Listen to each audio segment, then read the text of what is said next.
Olá pessoal, meus caros concursandos, minhas caras concursandas.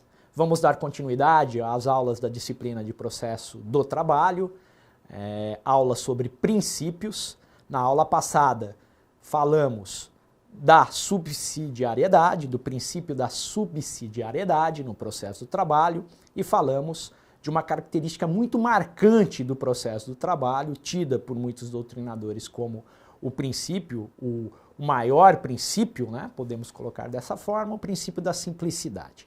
Vamos dar continuidade e vamos falar de um outro princípio muito importante, né? Bastante acentuado na disciplina processual trabalhista.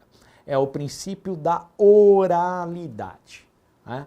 O processo do trabalho foi concebido para ser um processo oral, um processo caracterizado pela oralidade. Nós costumamos falar em tripé. Esse tripé envolve três princípios: simplicidade, oralidade e celeridade. Na verdade, um está intrinsecamente ligado ao outro, né? Existe um entrelaçamento entre essas três características muito peculiares do processo do trabalho, tidas pela doutrina como princípios. O processo trabalhista, ele é um procedimento, pessoal. Antes de falar da oralidade propriamente dita, eu falei da simplicidade, mas é importante, né? A doutrina fala em procedimento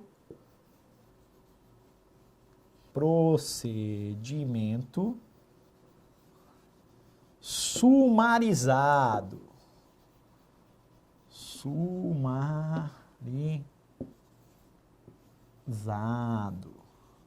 Formal. Procedimento sumarizado formal. Ok, pessoal? O que é isso? Procedimento sumarizado formal. É um procedimento simples, oral e célere. Isso que é um procedimento sumarizado formal. A oralidade, como princípio, ela se desdobra em características como a imediatidade do juiz, a identidade, ou melhor dizendo aqui, pessoal, desculpa, vamos riscar aqui, né? Imediatidade do juiz fica estranho. A imediatidade, a identidade física do juiz, a concentração dos atos do procedimento, no caso, concentração em audiência,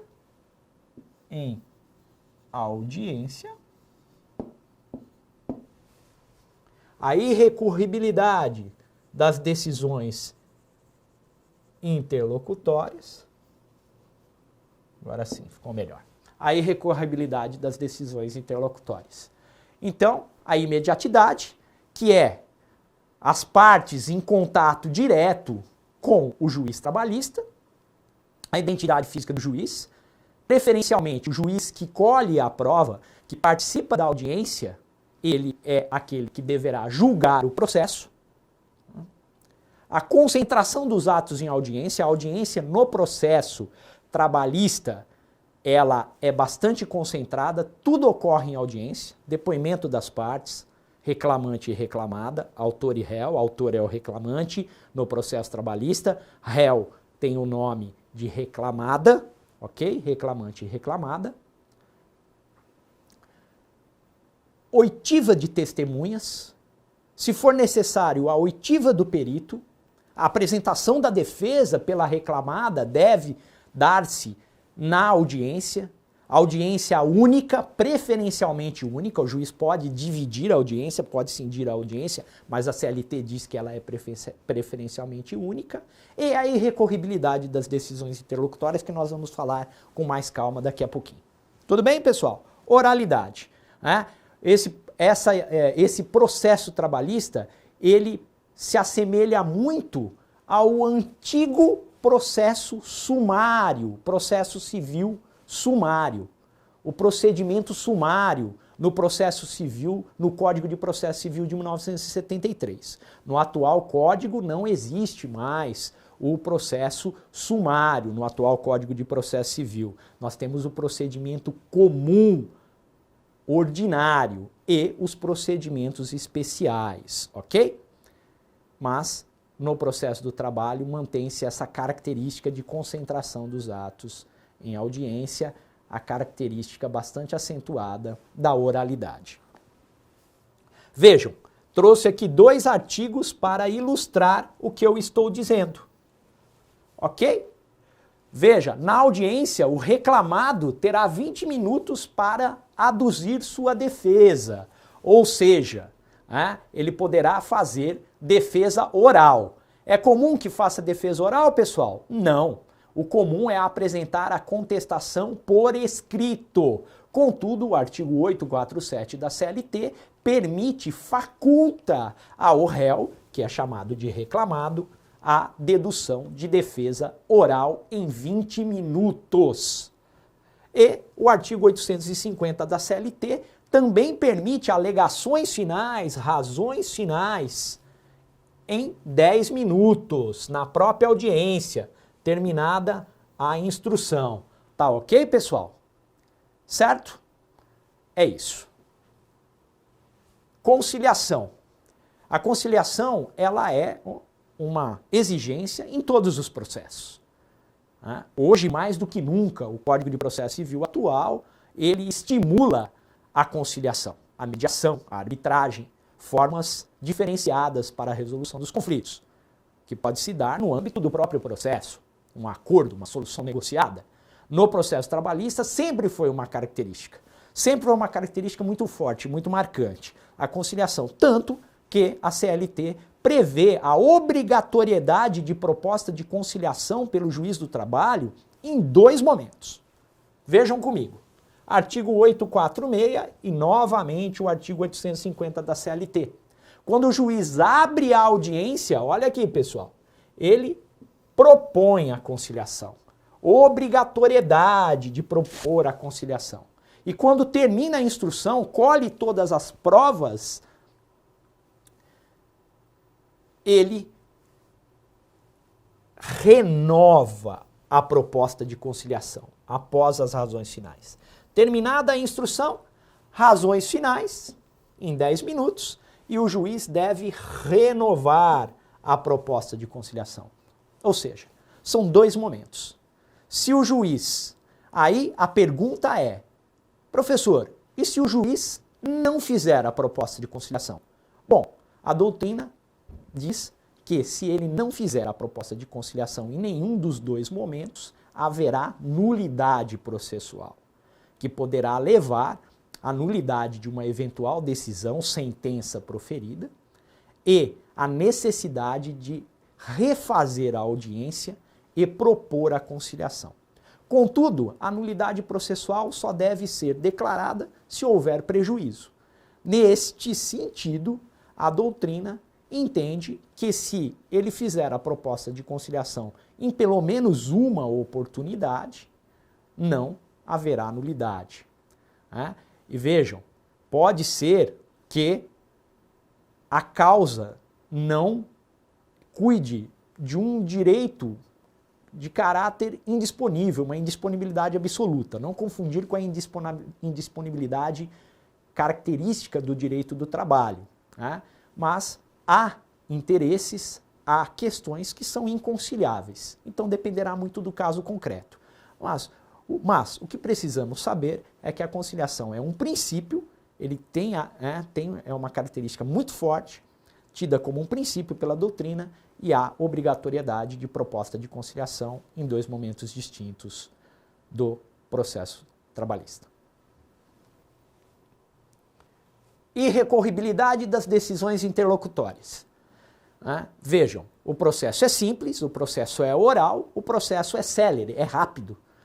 Realmente, os números do Conselho Nacional de Justiça, é só abrir a página do Conselho Nacional de Justiça, o órgão de controle do Poder Judiciário Trabalhista, Justiça em Números, comprova que em primeiro grau de jurisdição, em primeira instância, o Poder Judiciário Trabalhista é extremamente célere, os processos são rápidos, aquilo que todos sonham, um processo decidido em curto prazo. Normalmente, em primeira instância e até mesmo nos tribunais regionais do trabalho, a decisão é célere. é rápida. Para que isso ocorra, é fundamental a característica, a regra da irrecorribilidade das decisões interlocutórias. Onde está isso? No artigo 893 da CLT, no parágrafo 1º. Ok? As decisões interlocutórias são irrecorríveis. E o que é uma decisão interlocutória? Decisão interlocutória, pessoal, é aquela que é proferida pelo juiz no curso do processo e que não resolve o mérito e que não extingue o processo com ou sem resolução de mérito. Certo? Vejam. O artigo 203 do novo Código de Processo Civil vai dizer o que é uma decisão interlocutória no parágrafo 2º. É todo pronunciamento judicial de natureza decisória, importante isso, que não se enquadre no parágrafo 1º. E, por sua vez, o que diz o parágrafo 1º? Que sentença é o pronunciamento por meio do qual o juiz, com fundamento nos artigos 485 e 487, põe fim à fase cognitiva do procedimento comum, bem como extingue a execução. O que é o 485 e 487, pessoal? Hipóteses de decisões terminativas, caso do 485, e definitivas, caso do 487. O que é uma decisão terminativa? É aquela que extingue o processo sem julgamento do mérito. Processo de conhecimento. E o que é o 487? Vai trazer as hipóteses de extinção do processo com julgamento do mérito. Sem, com, sentença. Põe fim à fase de conhecimento ou à fase de execução. A decisão interlocutória é uma decisão que tem carga decisória, mas não se confunde com a sentença. Ela é proferida no curso do processo. No processo trabalhista, as decisões interlocutórias são irrecorríveis. E essa súmula número 214, que está aí na tela, ela vai trazer as exceções. No direito, tudo tem uma exceção, né, pessoal? Ou quase tudo. No caso da súmula número 214 do Tribunal Superior do Trabalho, são as exceções, ou seja, decisões interlocutórias que podem ser, decisões interlocutórias que são recorríveis. Mas a regra é que a decisão interlocutória não é passível de recurso. Tudo bem, pessoal? Ok? Vamos caminhar. Vamos caminhar e falar da busca da verdade real. Outro princípio muito importante no processo de trabalho. Onde está a busca da verdade real? Artigo 765 da CLT, pessoal. A literalidade do artigo é a melhor explicação para a busca da verdade real. Os juízes e tribunais do trabalho terão ampla liberdade na direção do processo e velarão pelo andamento rápido das causas, podendo determinar qualquer diligência necessária ao esclarecimento delas. Vejam, pessoal, o processo trabalhista não se conforma com uma verdade meramente formal. A ideia de ativismo judicial, não vamos fazer aquela crítica comum e pouco refletida, no sentido de que esse ativismo é algo típico da justiça do trabalho. Não, não é verdade. E quando você tem um direito que é caracterizado fortemente social, cuja finalidade é social, e na verdade hoje o Supremo Tribunal Federal é acusado de ativismo, seja lá o que isso for, o STJ também, o TST, todos os tribunais, todos os ramos do Poder Judiciário são criticados por suposto ativismo. Obviamente que o juiz ele tem que se basear na lei, nas normas jurídicas, nos princípios, mas a atividade interpretativa é necessária. Hoje o Poder Judiciário é chamado quando os demais poderes não se movimentam, não legislam, ou quando políticas públicas não são concretizadas. Então, é da essência do Poder Judiciário uma atividade interpretativa que, na medida do possível, busque a melhor decisão, a verdade real. E o processo do trabalho traz um artigo que dá ampla liberdade ao juiz. Obviamente que o juiz não pode ser autoritário, as decisões não podem ser autoritárias. O juiz deve estar sempre com olhos na lei, no ordenamento jurídico, não é diferente com o juiz do trabalho. E tem que respeitar o contraditório, a ampla defesa, a motivação das decisões judiciais, algo que o novo Código de Processo Civil busca com bastante ênfase. A motivação das decisões judiciais, a necessidade de não surpreender as partes com decisões absurdas, teratológicas, não dar oportunidade às partes para que elas possam se manifestar. O juiz tem que ser um juiz que age em cooperação com as partes, sem que ele perca sua autoridade.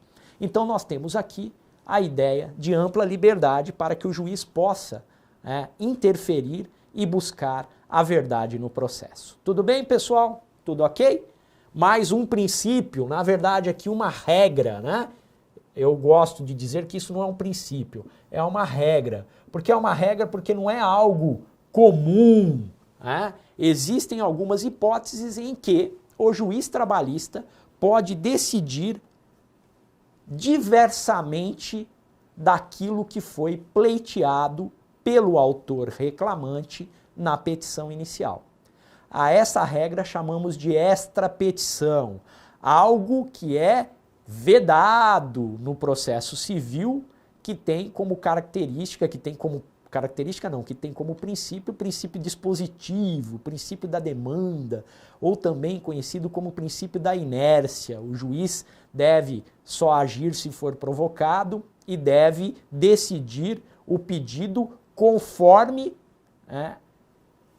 elaborado pelo autor na petição inicial, decidir nos estreitos limites do pedido. No processo trabalhista, a própria lei, vejam pessoal, a própria lei ou a jurisprudência traz possibilidades para que o juiz decida diversamente daquilo que foi pleiteado.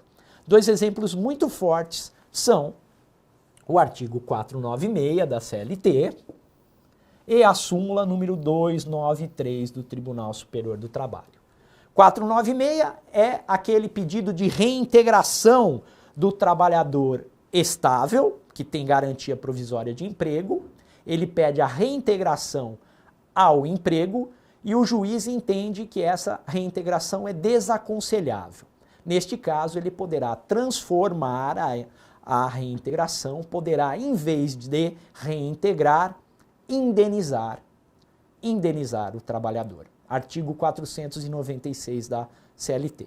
E a súmula 293 traz um exemplo, uma hipótese ligada ao pedido de adicional de insalubridade.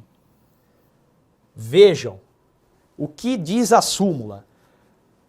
Se o agente insalubre for diverso daquele apontado na petição inicial e o perito comprovar a condição insalubre, dizer que há um agente insalubre diferente daquele que foi apontado na petição inicial, o juiz poderá, mesmo assim, condenar ao pagamento do adicional de insalubridade com base na causa apontada pela perícia, que é diversa daquela exposta na petição inicial. Exemplo, ajuiza-se uma reclamação trabalhista individual com pedido de adicional de insalubridade porque no ambiente de trabalho há ruído excessivo, acima de 85 decibéis, de acordo com a norma regulamentadora número 15 do Ministério do Trabalho. Ruídos acima de 85 decibéis dão aso ao adicional de insalubridade.